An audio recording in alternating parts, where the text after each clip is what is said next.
Lies of P. We just finished the Lies of P demo.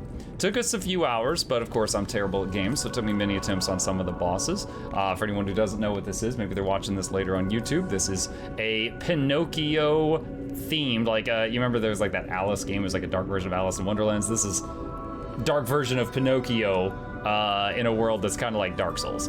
And it was a lot of fun. The combat felt nice. The parrying was extremely responsive.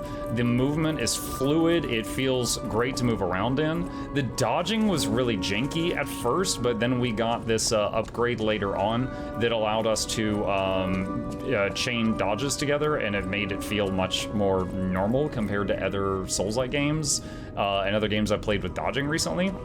All in all, the gameplay felt really, really good. The only complaints I've got is in the settings window. In the settings menu, I played on keyboard and mouse, and dash and dodge are the same button.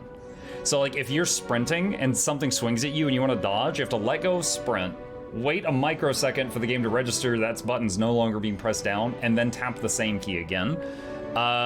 Which led to me getting clocked a lot while I was trying to sprint past enemies because I couldn't get it to dodge. I would love for those to be on separate keys. That was really rough.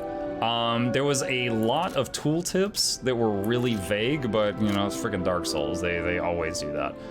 So there's a lot of tooltips. Like at the very beginning, when you pick your starting weapon, it'll tell you the stats on it, but it doesn't tell you what any of the stats actually mean.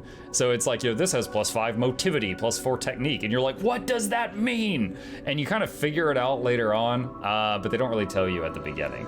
So that's a thing.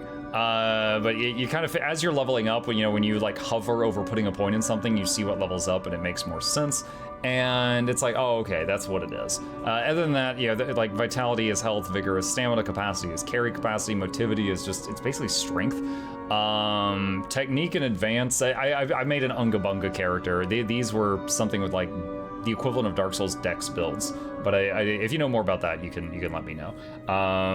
But yeah, it felt really good. We were able to do a handful of bosses during the demo. You could see it on the screen. But yeah, felt good. Comes out in September. The demo's free to play on Steam if any of you are interested in it. It was a lot of fun. There is one other system in the game that was kind of odd, but I got used to it, and it is the repairing system. Your weapon will lose durability during a fight, and on any long fights, you will have to either A, swap weapons before the fight's over because your weapon will break otherwise, or B, you've got a grinder, like a sharpener, and it, of course, just like in Monster Hunter World, it doesn't make sense because even if you're using a mace, you have to use the grinder to sharpen the mace to get it back up to full durability. But you'll need to find an opening, like find a time where you can stun the boss, and then instead of following up on it with more damage, use the grinder to repair your weapon on occasion, or swap to your backup weapon, which of course will be the second best thing that you've got.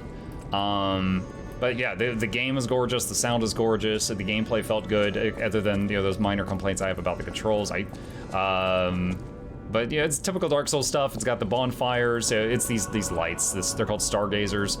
You level up by talking to the pretty lady in town. It's Pinocchio, so there's Geppetto. There's the thing that is glowing next to my right butt cheek right now is actually the cricket in a container. He kind of gives advice and narrates what's going on. But yeah, a lot of fun. Keep an eye on this one. Full version comes out in September, and the demo's free on Steam right now if you want to try it.